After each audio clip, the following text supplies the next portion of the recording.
Resentment for me is part of blame. It's saying I'm angry that that person did something to me. I'm a victim and I can't do anything about it. And so whenever I'm feeling resentment, it means I'm in victim mode. And when you're in victim mode, you're not empowered, right? And so you're allowing somebody else to control your life.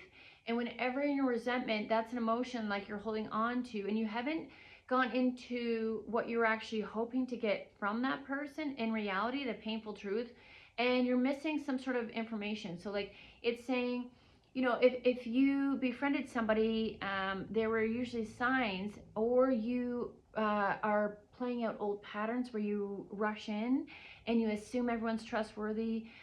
You're handing your loyalty over to somebody who you don't even know yet. You haven't asked hard questions, so you rushed into something. You did something impulsive. um, and for me, uh, this is saying, this is an emotional response. And a lot of people might not like that. And this is based on my experiences. So this may not apply to every experience. This is applying to me where I've been emotionally, mentally, and financially abused by people that were closest to me. And so this may not apply to all areas of life. So I'm just speaking based on my experience here.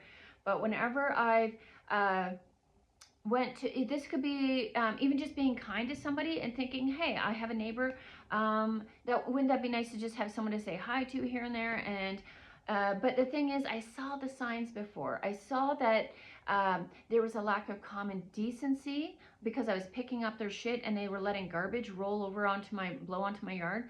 And I did have, you could hear them out there with their dogs so often. So you could see the plastic. They knew there was plastic and they just didn't care that it was blowing around the yard.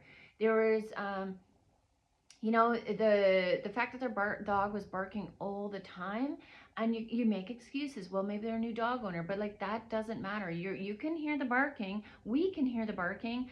That's, it's like people who let their dogs out unattended all throughout the day. Like, there are people that work midnight shift and are sleeping during the day. There are people who work afternoons, and there are people that work from home, and there are people who just are retired and don't want to hear your dog barking out in the yard unsupervised all day.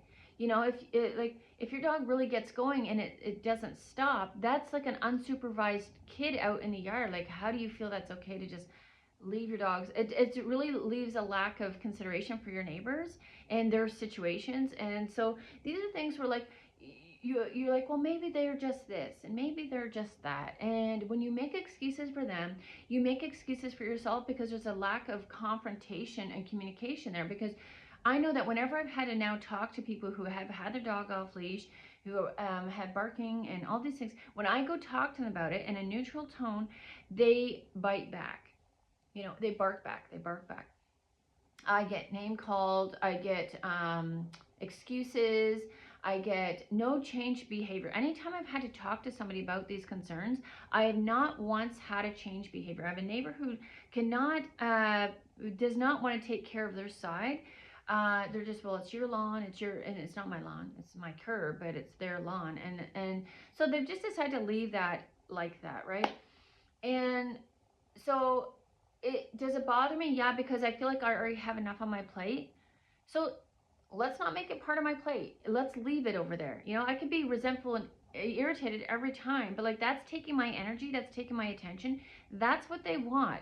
They already see that I'm doing way more than the two of them, and so they don't care. But it's also like what you don't see is there's like attention seeking that's coming from them. They want my attention. This woman will come out when my kids are like, she hears my kids are in the driveway, and she'll come out for no reason, just because she just wants to be a part of the scene, right? It's weird, but once you recognize it, you don't need to emotionally invest in it. And so I don't have time for that, so I'm not going to do it. And I don't think it's mine. What I will do is my half until I can prove that it's not mine. And that's all I can do.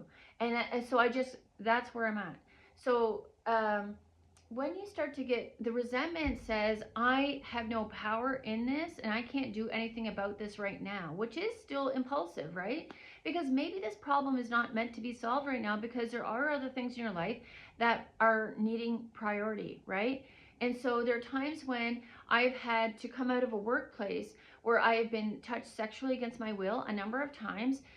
Tried to fight back against that predator with management and HR, and they made me, they targeted me, the victim, and instead of doing something about him, they protected the predator pretty much. And then all the people in the workplace, you know, people that I had given to, I bought like gourmet cupcakes. I'd given them to them when I could have gave that to my own kids. You know, people that never had my back. And that was really hard for me to process that. But then I had to realize, like, what was I expecting these people who I go into a workplace, I don't actually know them, I didn't want to spend time with them.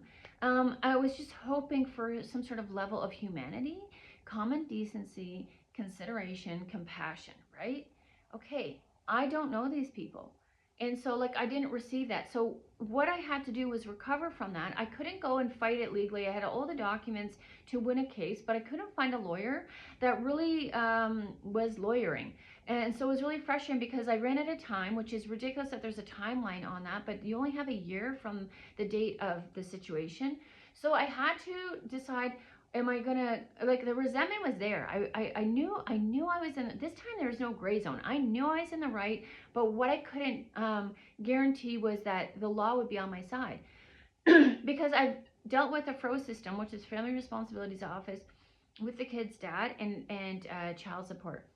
And before that, duty counselors who screwed over my custody agreement so that I couldn't collect what I deserved. And so it wasn't calculated in our agreement either. The justice system, that sucks, because if you can't find a person, you can't serve them papers, right? As all these things that I've experienced in the past where it was just so much injustice that I couldn't go and deal with it, because I was like, I can either take the time to try to find this man to charge him child support, or I can chase this predatory person and the business, you know, that I was in that backed him. I could spend time trying to chase them down, or focus on my family and myself. And that's what I had to decide. And so I had to move through that resentment in order to heal, release, and get some insight as to, like, what was I angry at? Why was I still holding on to the emotion, onto the pain of the situation? And why every time I would try to start to rebuild my life and move forward, the frustration and pain would pop up because I hadn't released the emotion and I hadn't grieved the situation, and I wasn't giving myself what I needed, what I was looking for in that situation, right? So I had to pause, and I was angry. I'm like, why am I angry? Because that person did something to me. Well, how can I prevent that moving forward? Why did that happen to me? Well, because they're angry, ugly people. Yes, that is true. Okay, what part of me, like, because I felt helpless. I'm like, it feels like they're everywhere. And then I had to look at, okay, if these people are everywhere, these are not all people. These are a group of significantly stagnant people who are stuck. So why am I attracting stuck people? What am I doing that is, like, luring these people in, and why am I entertaining it? So that's me. That's me. That's a me problem. I was showing up as prey. I didn't have, I was, a lot of the times where I was attracting these people was when I was trying to level up my life and grow in life. So, like, there was a predator person who is very emotionally abusive. His name is Todd, that I dealt with him for on and off for like 8 to 10 years. And I was like, what was I looking for? I was hoping that he could be a father to my kids, and someone who could help, you know, we could share a home, share resources, share finances. But when I look at him now, he had to live in his parents' home to save money by not paying rent, by just paying for some of his groceries. Because remember, I lived with this man, so I know what grocery sharing looks like. It means he steals food when you're not looking, and then he buys groceries to appear like he's still paying, right? You got to remember these people. And there's signs you're ignoring because you thought nobody's perfect. But we have to discern between, like, someone who is imperfect but trying, and there's effort, and they're learning, and they want to be better. And then there's people who make excuses for their bad behavior with no intention of ever changing. And so I had to recognize, like, why am I moving towards these people? And so I was ignoring the signs. So when I had the neighbor over here, I was like, you know what? I can be friendly, I can be civil. Like, you know, it's nice to have someone you can say hello to, and like, she had gotten a dog, so I'm like, oh, I have a dog, so maybe we have that in common. And she, I noticed she was interested in gardening, so I'm like, oh, maybe we have that in common. But what we don't have in common is the fact that she has no problem calling people the C word and calling people bitches, and like she has no problem uh, unleashing her emotional frustrations onto other people. And so she doesn't manage her own shit, which she didn't manage her own yard, so she doesn't manage her own emotions. There's a lot of signs, if you look for them. You know, she didn't consider the fact that I'm now gonna have to pick up that plastic that she let her dog chew into my yard, right? She didn't care. She didn't think about that. She's, for whatever reason, let's just say she's like stressed out, burnt out. Let's say that. It's still not my job. I can't make her be better.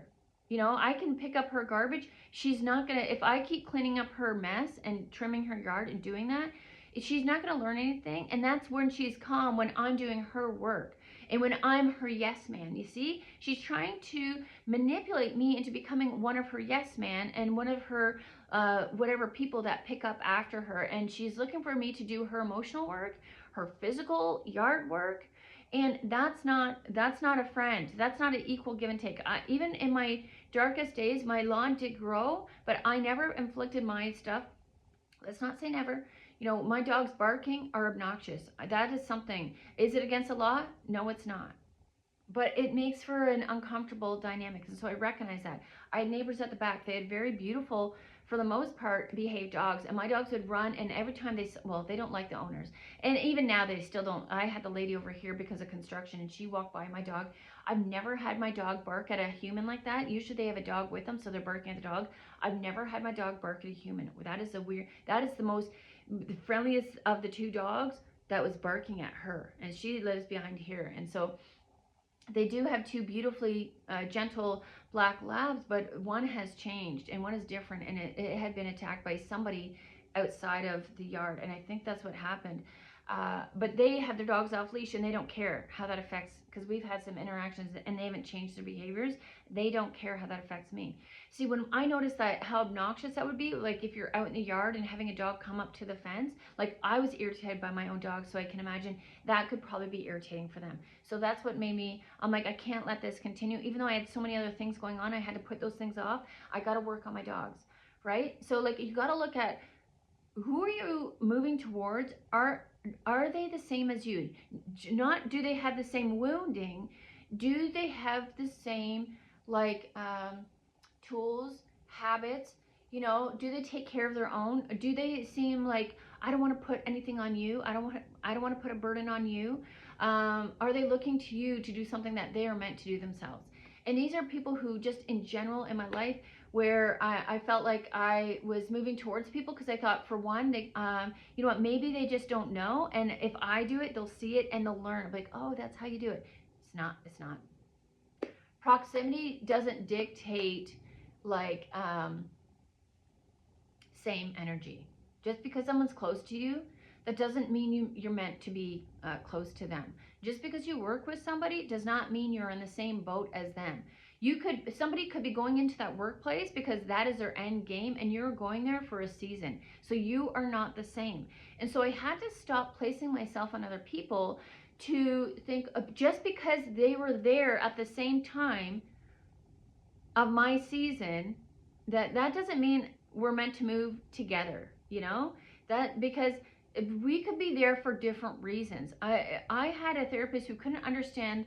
She thought like I was experiencing PTSD in the workplace, and I told her, no, it's the behavior of the targeting that I get when I'm in there. It's the disrespect, it's abuse that that I'm meant to tolerate when I go back into these buildings. Now, part of that is an emotional place, and it's also, I've had to recognize, if I have to go back to a 9-to-5, I'm no longer looking at it like oh, this could work. It's still, when I have interviews, I'm still seeing the same, people saying things, but like I can literally see in the video, like what you're saying, and you've been doing this for a long time, you're still not organized. So like for me, organization is key. I don't have a business yet. I know organization for my life is what is needed. So here's the thing too, is like when you start doing stuff, you get two birds, one stone. When I learned how to organize my home, I learned how to organize my work. I'm going to apply that elsewhere. Those are skills that you apply elsewhere. And while it seems frustrating that you have to learn this at this time, because the resentment usually comes after a closed door or a loss, a shock, a betrayal, right? Something that we're meant to grieve. This grievance is, think about the people. If you were really to appreciate the people in your life, you're going to be sad at first because you miss them because they're no longer there. But when you look at why did you love that person? They were providing something for you. And so when you learn to provide that for yourself, you can move to the other side of the lesson and say, well, I'm not God. I don't know everything, and I can't say whether that person was meant to live longer or not, right? Especially like some people are not taking care of themselves, and sometimes life just happens. Do I believe in bigger things? Yes, I do. And so sometimes we have to look at, well, what am I sad about? Because if I'm sad about a person that I loved and I'm missing them, what about them can I develop within myself? You know, what can I take from that situation? Life is short. I can't control certain things, a lot of things, and I want to appreciate who they were and what they gave to me, and now I want to learn from them and develop that within myself. And so that's how you can start to release the pain. Being angry is and resentful. Resentful is kind of like that hurt, but with the blame and saying I don't have any control over my situation. And so you can take your power back when you look at and you pull that string of why am I feeling resentful? You know, if this is somebody who's done something to you, to me, I've taken that as I was in prey energy, and I know that I was not good with confrontation. I know that manipulative people really have a friendly face to you, but stab you in the back. I'm learning more and more, not just to assume, you know, people that just because we have similar hobbies, just because we care for animals, just because, you know, we're shy in nature. A lot of things about me are what other people have within them, and a lot of manipulative people take those things on. They like to help other people because it puts them in a line of supply, and it also is a great mask for them. I do like to help people, but I don't do it to get something back. When I'm doing something I do want to get something back. I'm quite open and honest like that. I would like to create a YouTube channel so I can help people, but so I can do it as my career. That's what I want, and I think that's fair. I don't think there's anything wrong with that. To just want to give effortlessly when you have nothing left in your cup to give is a silly idea, because you're depleted. You're in a depleted state. Who requires you to give back to other people? So it could be a pattern of your past where you're just used to having to fix other people, and that's how you connect, and that's the only dynamic that you know. And so I had to recognize I am being drawn into people who I think are soulmates because it's comfortable between us. Well, no, it's not comfortable. I'm that pattern feels familiar. And so that person is playing shy, and they're requiring me to reject all the time. And by like putting myself, you know, if you're not seeing that someone can put themselves in a position of to be rejected, they're not for you. If it feels like you're pulling teeth with somebody, they're not for you. Now you have to go on the other side and recognize the love bombing stage too. There are people who I know that were extremely confident and extremely charming. And so like I'm looking for the middle ground. And so there are things where I realized this was too good to be true. I did not, because of this person's familiarity and friendly face, that made me feel like that was a go-ahead, because I grew up with an angry, aggressive, irritated, miserable, not fun to be around father, okay? So it makes sense that I was also not nurtured. I was not spoken to. I was neglected. And I was diminished. Like I was made to feel small, so I would not move, right? It was easier to control me out of fear and making me feel less than, because my people, whoever those, I can, you know, sit here and tell you, I think this person, it doesn't matter. In that environment, that's what I got. Mostly from my father, is like to make me feel small because he couldn't handle when I was big. He couldn't handle that because I was doing things before him. He did not like that. That is a sick trait to have amongst your parent. My kids are doing things, and when they come to me and they're like, I have a dream like this, I'm like, what do you need? Do I have something in my home? Like if my daughter, she went on a 2-week trip by herself, so she needed my car. She paid for the use of my car, but I also, she was camping, so I have camping stuff. I can't remember the last time I used it. Do you need this? What do you need? I have this as well. Would that be useful? Well, maybe it would. I have firewood. You know, if you're camping, you need firewood. Do you want some of my firewood? Sure. You know, like, but in the meantime, you know, I had a hatchet she was gonna need, and so she sharpened the hatchet. Now I've never sharpened a hatchet, so she took that on, and I stood beside her, behind her, while she did that. So she had a sense of safety, but she was also having to push past her comfort level of doing something for herself. So there are things here where it's like, I'm never gonna like, well, I can, like, we can have the theory of why, you know, my parents were insecure, they didn't want good things for me, they were jealous, envious, whatever labels, I can explain it, but I will never, to me, I will never understand that. I want my kids to do better than me, so they can be better for themselves and provide more for themselves. I'm trying to build for me and my kids. I don't get that idea of, like, I don't get that idea. So all of these experiences I've talked about are experiences where I've had to move through the resentment, because there are so many things, like especially with my parents, where, oh, this is going to be emotional. It is what it is. If it gets too emotional, I'll cut and come back. But there are so many things, and this is what you need to feel, where I needed my mom and I needed my dad, but not the version that they were, because that was not kind, that was not caring, and that was not nurturing, and that was not patient, and there was no grace, and there was definitely a lack of understanding, because they had not chosen to put themselves in sort of that childlike energy to learn new things, because they thought they knew what they knew. And this is even my mom, like, while she was, like, at the hands of my dad being the abuser, like, she just refused to become independent of herself, and so she kept partnering up with people that were unsafe for me and my family to be around. And so she became unsafe, and so it's really hard to be around them. And to be honest, like, they didn't have any advice that was helpful, because they'd never put themselves in the position that I'm moving in. And so that was really challenging for me, because like, I've just had to do so much on my own for myself. And it's not even that, like, a lot of the experience I've been through,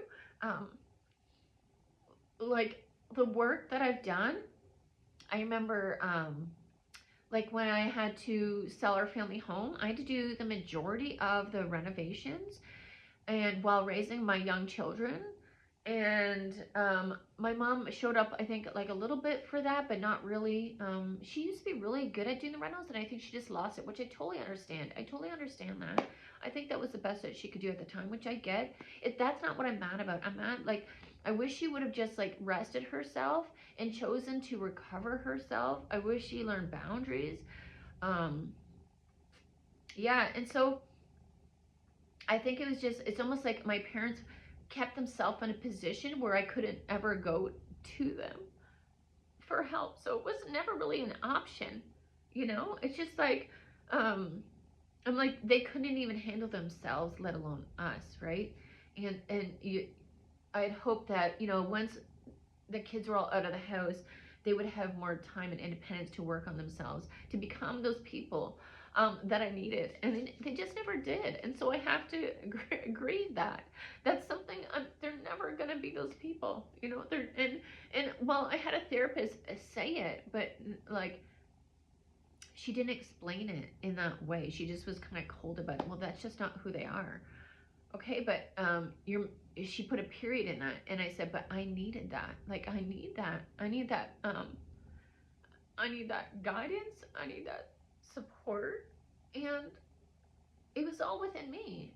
I'm developing this all within myself, which is the gift that I'm giving to myself. That's the miracle. When you're looking for a lottery win, or like some sort of windfall, it's the information and the education that comes, and you allow yourself to receive it in these periods of vulnerability and grieving. And people don't tap into that. It's a gift. It's a flex. And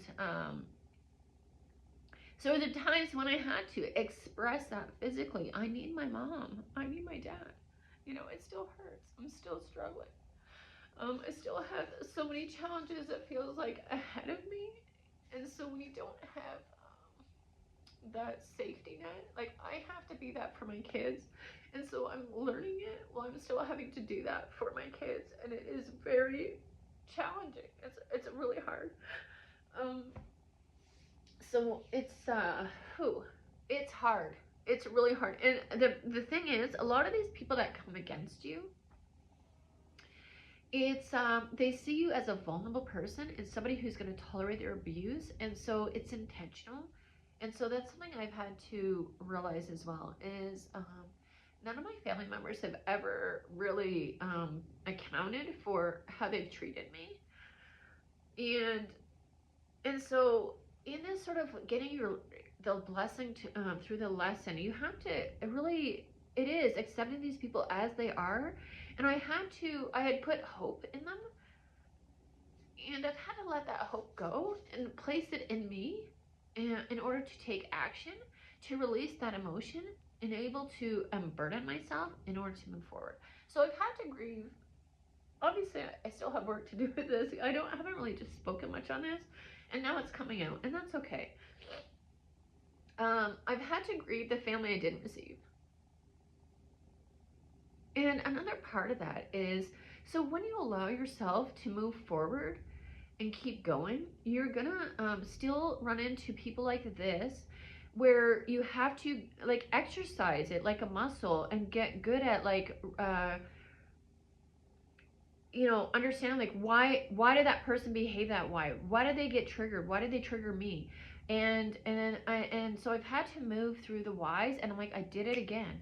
I went after somebody I thought we could potentially, like, I thought they were they for me, I know I have a lot of room to grow. I know I still have a lot of work to do, right? So I'm not looking for the perfect person. And so there are times, though, I think as an empath and someone who is not fully aware and seeing myself in my fullness yet, I tend to dumb myself down, and I find the abusers, the opportunists, and manipulators tend to put themselves up higher. And I've heard a reader talk about punching down.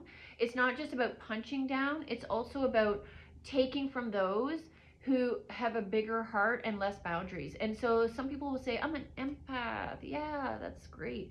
But if you don't know how to create boundaries, and you don't know when to stop giving, and when it's in the wrong room or the wrong person to give, it's not a flex anymore. It's not a flex. And so these are things I've had to learn, but I've also had to recognize the patterns and how I became this person. And I recognize, like, looking back to my family, it's mirroring a lot of why I'm the way I am. And then it's weird because while I keep moving forward, because I didn't stop, I didn't settle in the resentment, in the blame, in the extremist. Some people will stop and settle in, I'm an empath and they're a narcissist, so they're wrong and I'm right. And I'm a woman and they're a man, so I'm right and they're wrong. A lot of people will stop in this. All men are bad, all women are bad, all narcissists are bad, all, this is negative and this is this. And it's like I had to recognize, as being an empath, I was still prey to the predator. And as a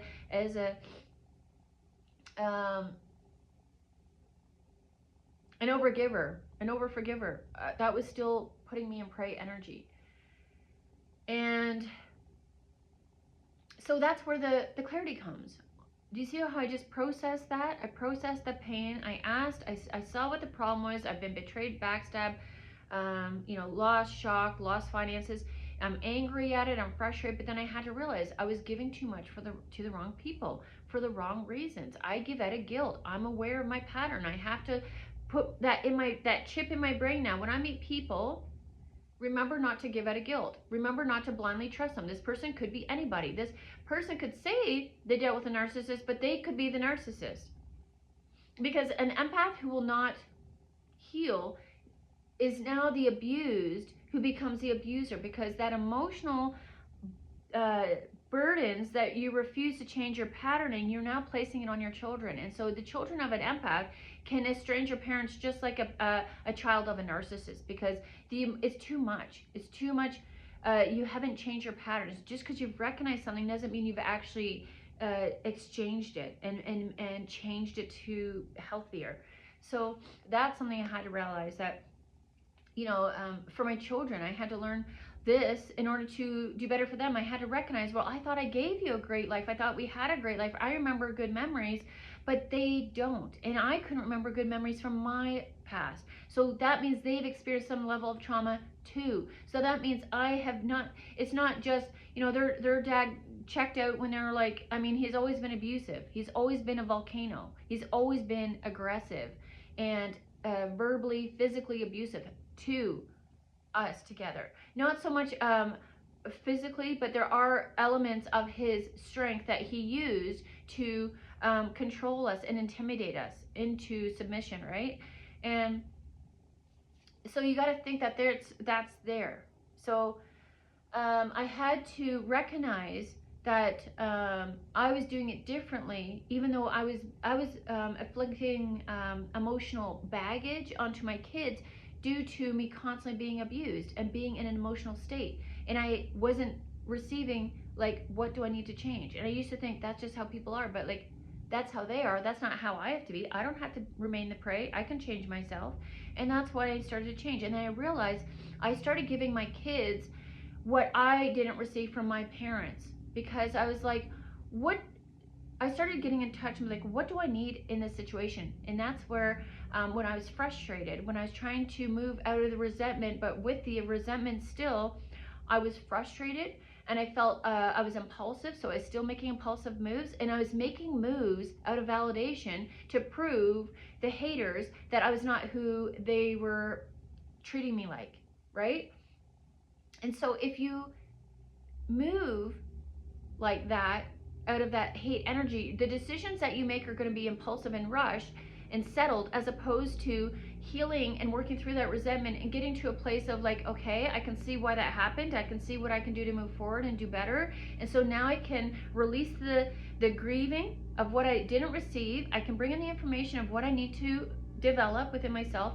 And now I can choose to move forward after I've grieved and release the emotion attached to that. Because if you don't do different, you're going to be emotionally triggered every time, because it's going to feel unfair. But it's unfair because you're the underdog, but you're playing the part of the underdog. So you need to educate yourself how to elevate, and that's how you change. And it's more logical than emotional. And so once I picked up more information, I could make different choices, and I didn't have to rush into these people. And I started recognizing these are like my parents, these are like my family, these are like my ex-partners, these are just still in a different body. And that's why some people watch readings and they're like, why is this old energy of my ex in this reading? Is because you're still having the habit. You're still treating, you're still working out of that wounding, you're still giving out of guilt, you're still fixing problems that aren't yours, you're still exerting energy outside of yourself instead of investing in yourself and doing the work in you, for yours. And so a lot of people say like, I'll do a video next on PTSD and children, but so I had to recognize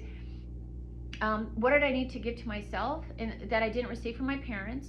So I had to grieve that, but then I also had to give myself rest. I had to give myself patience. I had to say, girl, look at what you've done so far. You've done a lot.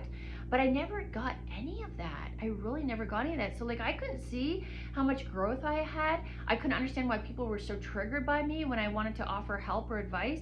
But it's because they were so low, even though they had money. I was like, I'm confused. How do you make money if you're so shitty of a person? And so you're so reactive and triggered. I was like, okay, but we have a lot of enablers in our world. We have a lot of people. And also these people are choosing me, not their bosses. They're choosing me. So it's almost like they save that emotional volcano until they find a target that they can erupt it on. And that's why they still make money. And that's why they still do that. So it's also, a lot of people are ignoring, like, the signs, like I was ignoring the signs. And so the more we educate ourselves and we can recognize and stop making excuses for this bad behavior, the more that these people will not be able to get their supply from people. And then they're going to have to be forced to submit to whatever the demons are inside of them. They're going to have to dance with their devils. I've done it. It's not that bad. Okay, so now that I moved through that, you saw how I did it there. Actually, you got a great example of it. And then now I'm like, okay, so like now I'm just learning to give myself time. And when I feel frustration, I need a nap, I need a snack, I need a break. And I need to give myself, be that person, because I don't have that person for me. My kids, once in a while, they'll say something like, oh, you know what, that makes sense. And like, I've recently, see, this shouldn't be that emotional, but my son gave me a really big compliment. And he could see my work. It's not my internal work so much, maybe, but it's like he could see my work horse. You know, that it wasn't some sort of like victim-y, you know. Your kids need to see you come out of this. You know, that's where you get the hope, the action, the experience. Like, so they have someone to go to when they experience, because they're gonna experience this in life, right? These are people out there. These are not just, you know, so if they don't know how to really like recognize people, because my kids will recognize some, I don't think they recognize, they're starting to recognize other ones, but like they don't as a total, because I'm still getting good with it, so there's a good chance they don't know it either yet. So I have to keep going, not just for me. Like I started for my kids, but I had to continue for me, because there's a time where, you know, my kids are older and doing their own thing, and so like it's just me, myself, and I. And so I'm like, okay, like, you know what, I actually want this more for myself, because my kids were like, stop.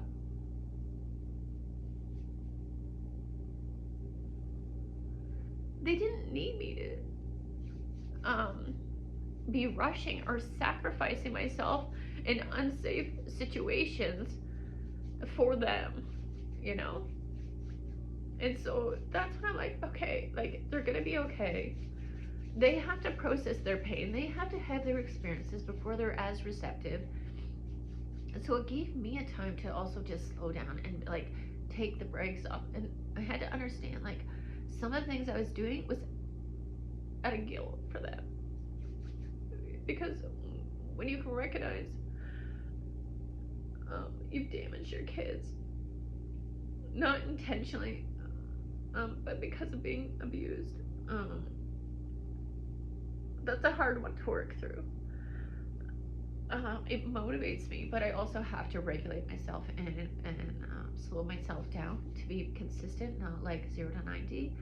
So there are times I have different reasons that I rush forward, and I have to moderate that, and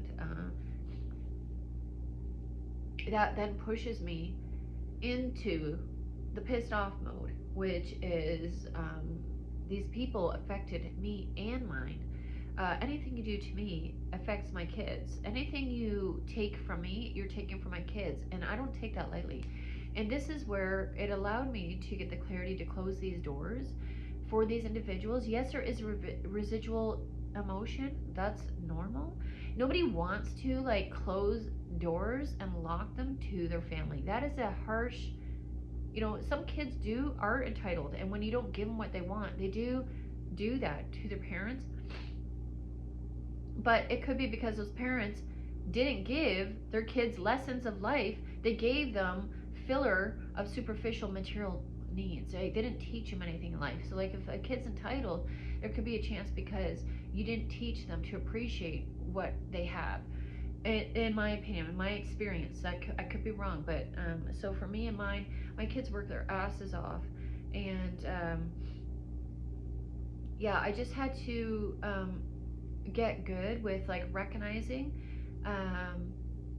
once I could clearly see these people, because like, remember, there's an element of like some of the confusion that is in here too is like, they're my family, you know, maybe they could do better, maybe they're, you know, because you could see some things. Like I said, this woman was a garden girl, she had a dog, so like there's some sort of like nurturing energy in her. But remember, people use these as supply. People use pets as supply. I've used my pets as supply. I got a cat for each kid so that they would have something to cuddle, but I would care for that cat. But I was not good with my money, so that's just a supply through an animal. Because like, if I can't have money in my savings account to make sure that animal is fully taken care of, I don't need an animal at that time. That's unfair to that animal, and it really put it was a spacer between me and my kids. You know, here, go cuddle a cat. That's you know, here's a pet. You know, it's a distraction from the pain. It really was, if I'm going to be completely honest. And while I've made the best out of it, it has been just more work of an overworked system. And that need to care for something, that was something developed in me as a child. And so I'm not meant to care for everybody. I'm not meant to heal the whole world. I'm meant to find my crew and work with them. And it's kind of like, I don't need to make millions of dollars. I need to make money to get the goals that I want. And so I just had to bring things back. And I think the whole process of grieving has really allowed me to understand not just like the risk of letting people in carelessly and irresponsibly, but also not only how I give myself and my energy and my resources carelessly and irresponsibly, because it takes a lot to make money. And there's a lot going out to bring things in, and I had to get good with that, and I'm still revising that, you know. And so it's not like, that's why you have to keep going and realize, how can I do this better? Every time I have something where I feel off about it, or I'm like, that could have been better, how? And it's not, sometimes that blame comes right in, but then I have to follow it up. I have to, if the blame is there, you got to follow it up. What could I have done better? How did I not advocate for myself or mine? How did I not feel comfortable asking hard questions or asking for clarity? Because I wasn't allowed to ask for clarity. I wasn't allowed to ask questions. Remember, as a child, I was told, you do this, go do that, do it better. You didn't do it good enough. I was like, just literally like a sounding board of emotional abuse from my parents to just feel bigger so they could tell somebody else what to do, because that's what they were receiving in their work life. And that's why, for me as a person, I'm looking for somebody who has the same ambition as me too. Not just someone who has a kind face, but someone who can follow up with boundaries, someone who can follow up with action, somebody who is ambitious like me, driven like me, but also like, I don't want somebody who's for everyone, because I'm not for everyone. So a lot of that clarity of what I want, what I don't want, and the excuses are removed during this process, because it'll keep happening. You'll keep having betrayal, you'll keep being targeted, you're going to keep being bullied, because I had to learn to finally, when I felt the least capable of it, I had to finally kick back, and I had to stand up, and I had to, bark back at these people. And some of them will come back around later and try to be friendly without any sort of change in behavior or apology. And I'm neutral. You know what? You want to say hi to me, and you didn't control your dog off leash, and now your dog came at mine and caused my dog some sort of issue. I'm not just going to let you back in. And so like, that's great that you came out of your way to say hello, but in reality, you've not changed anything about your behavior. So it's lost.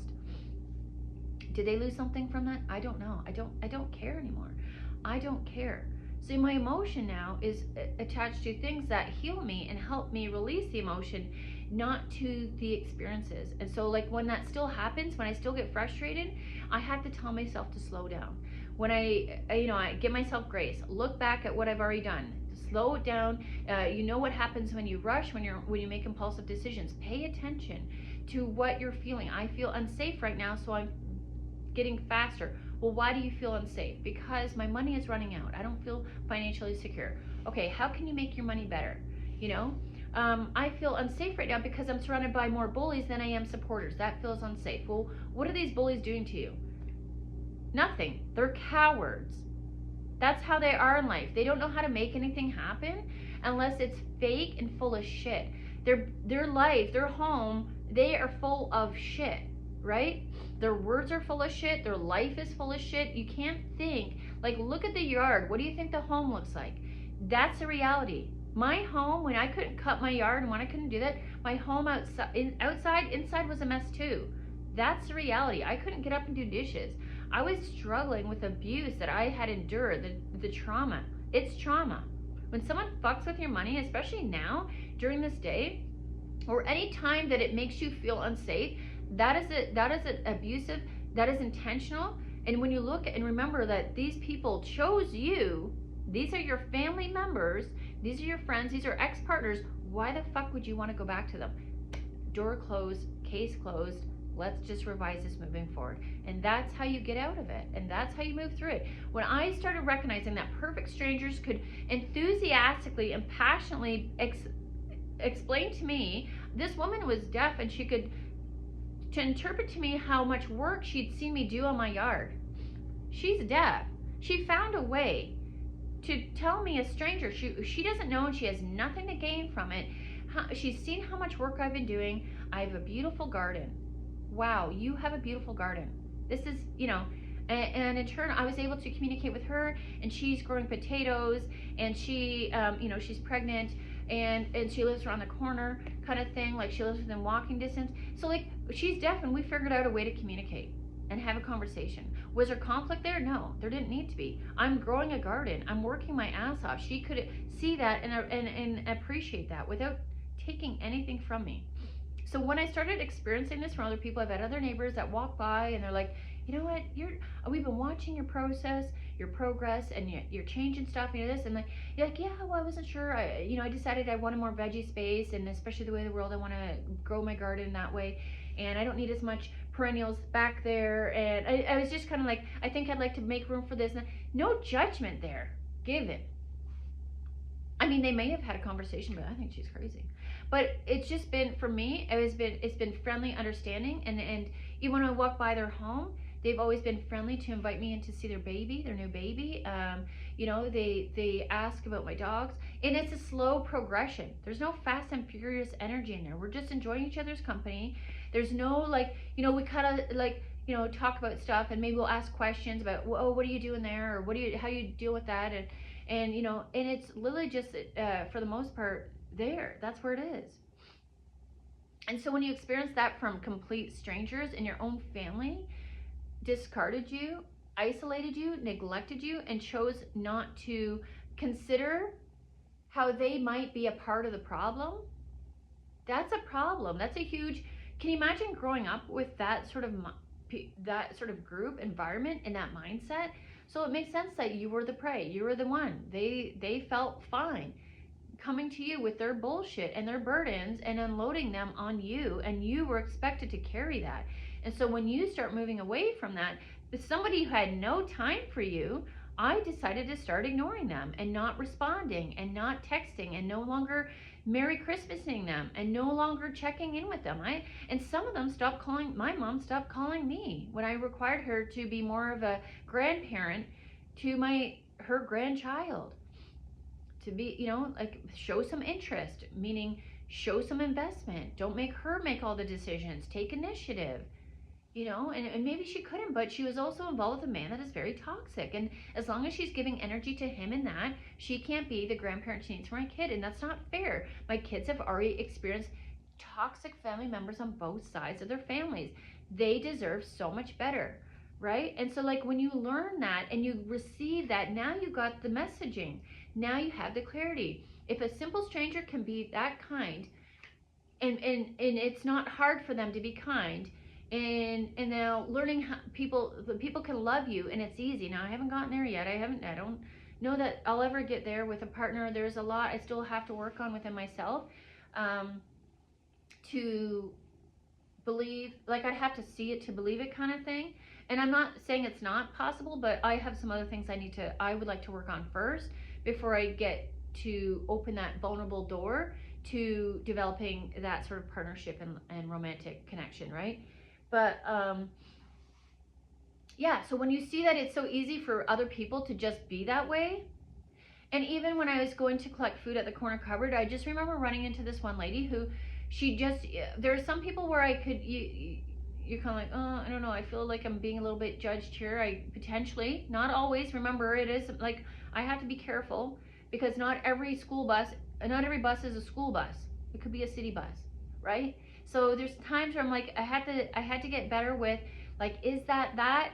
And so that's where I get my patterning from. I've done that. I've seen the pattern. So sometimes after you've been through such a trauma, it can be get away from me. You have potential. It can be that. And so I've had to work my way to be not invest so much while I observe. And there are times where I don't emotionally invest anymore, and I'm observing. I'm like, well, maybe we're not meant to be close friends, but I can say a hello, And so I don't need to emotionally invest in you, because in the beginning, it was I had to connect. I don't know if that's anxious attachment, but I just had to be connected. And I always had to have a potential person in my mind, even if I didn't know them. And it felt not always romantic, but just a connection. And so there are times where I thought these could be friends down the way, and they weren't. They weren't even friends in the beginning, right? So I had to, why am I connecting to people, or potentialing people, putting potential on people, pedestaling them like a potential friend, when I don't even know them? And I had to go inside, and I had to realize I am lonely. Okay, so how can I work on my loneliness? Well, I had to find ways to get good with spending with myself.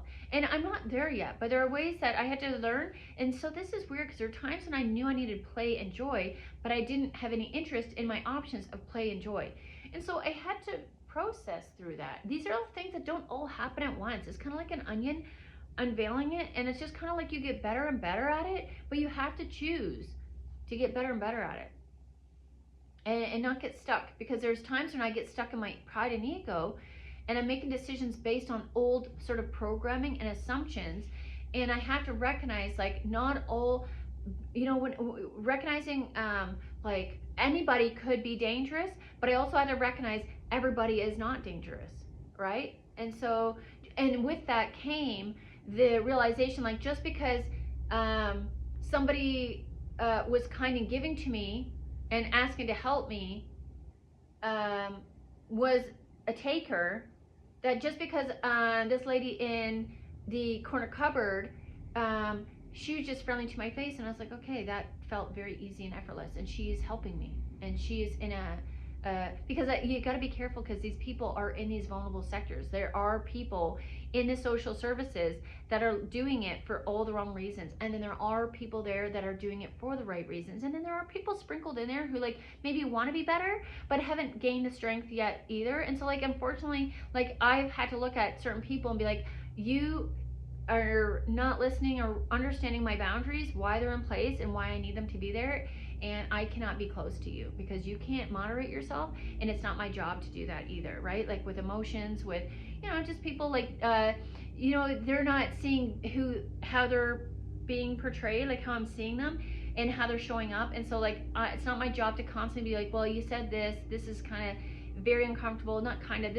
when you said this, it was very uncomfortable for me. Right now, it's not my job to parent other people. I have to work on me and mine. And so if it doesn't have to do with money, and it doesn't have to do with my health and wellness, then it's just not there. And, like, I'm just not, like I said, in the mindset to be a good friend, a good partner. I'm prioritizing me as a parent for my kids and making money for me and mine. And and I've got 2 dogs. I mean, that's all I honestly have the battery for at this time. And when I bring more money in, that'll make my life a little bit easier, and so maybe that'll help. But until that happens, what I put on this channel, the services that I offer on here, I'm working at doing coaching services. These are going to be things that I'm going to be doing at my comfort level, and if I feel like I have a client that is inappropriate, I'm learning now that I can shut that shit down, whether you paid or not, because you are meant to be respectful and courteous as well. And so there are things that I'm just learning. I'm revising and improving my boundaries along the way. When I first started with boundaries, I really thought I had boundaries because it felt like a big step, and it was. But I had to learn, like, I still had so much work to do. And that's where the resentment says, I know everything, and it puts you in a godlike concept where I know everything already. This person is evil, and you're kind of stuck there because now you just look at people who target you and bullies are evil. Yes, they are, but guess what? There's more growth there. You can change that. You don't have to deal with that. And there are times when I thought I had to, because I thought, these people have more numbers, they have more history in the community, they have more experience in life, and they have more money. And I felt I couldn't speak up and advocate safely for myself. There are times when, for the companies I had a case against, I didn't have the money, I didn't have the finances, that I did have to focus on my health. I played out the pros and cons, and I thought, you know what, there is no guarantee in this. I don't have the funds to move forward on this, and so I had to focus on myself, and I had enough money to rest and recover, and that helped me extend this healing process to move from the emotional abuse and control and to manage it and use it to my benefit in order to elevate and move better. And so that's how that has happened. So if you're in resentment, I think I added some other extra information into this video, so I'm going to be doing shorter and longer videos. Some people like a little bit of both. I'm going to try to revise this if I can. So yeah, I'm going to stop it there. And so I got to the point where, I got pissed off. I no longer am going to deal with these people. It's too much of a risk when you're looking. Okay, sorry, I'm not going to stop. The thing is, when you have to start rebuilding your life, that's when you're realizing, this is when I stopped. The frustration came not just from impatience, but like realizing how much work I had to do. and like how much time and energy I was giving to people who were giving me nothing back. And so when you start to rebuild your life, you're going to start to feel that frustration. And that is going to create a purge of like, you know, I'm frustrated. I hate this. I can't believe I have all this work to do. And you're like, why did I do this? And, you know, if they wouldn't have, if they would have been a partner, if they would have been who I needed, if they would have been fair, then I would have not been in this situation. But you didn't pick a fair, kind, nurturing person. You picked somebody who is an user, an abuser, and there are signs. And I've had to revise how I show up and how I give, and brought that back and put it back into myself. And like the more you find the work that you got to do while you're giving to everybody else, and you're feeling guilty, and you're giving to, and you want to help people that don't want to help themselves, this is where you get pressed, and this is where you say, no longer, no more. I'm not doing this. And this is where you really have to tighten your strings. Is that like a saying? Tighten your purse strings, tighten your energetic strings. This is where I've had to say no more to myself. No more cheesecake when I work out and think I deserve a reward, and also try to convince myself like my body needs nutrients to refuel after that workout.